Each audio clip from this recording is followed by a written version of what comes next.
Сәлам, мин Гөлинә. Мин Мамадыш районының Кечекилмен авылында туып үстем. Мин хәзерге вакытта студент һәм 2нче курсны тәмамладым бүген. Бүген минем соңгы имтихан иде. Мин булачак математика һәм инглиз теле укытучысы. Әйдә мин сиңа блиц сораштыру үткәрәм. Әйдә, Хикәя язганда иң мөһиме нәрсә дип уйлыйсың? хис. Нигә яза башладың? Энемнән көнләштем. Кызык. Шәйме? Кафеме? Әйдә, булсын ди шәй. Ярар. Мәгез. Рәхмәт бик зур. Исән булсын.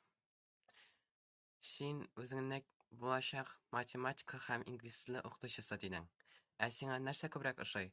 Математикамы, әллә инглиз телеме? Инглизчә математика. Вообще. Сиңа үзеңә ошаган бер шигырь юлларын укып чык әле. Мин Рауил Файзуллинның Туган тел турында бер шигырь исемендәге шигырьне укып китәсем килә. Киләчәкнең башы бүгенгедә. Нинди шатлык картлык көнендә. Оныкларың сиңа рәхмәт әйтсә, матур итеп, туган телендә. Рәхмәт бик зур. Сезгә дә бик зур рәхмәт.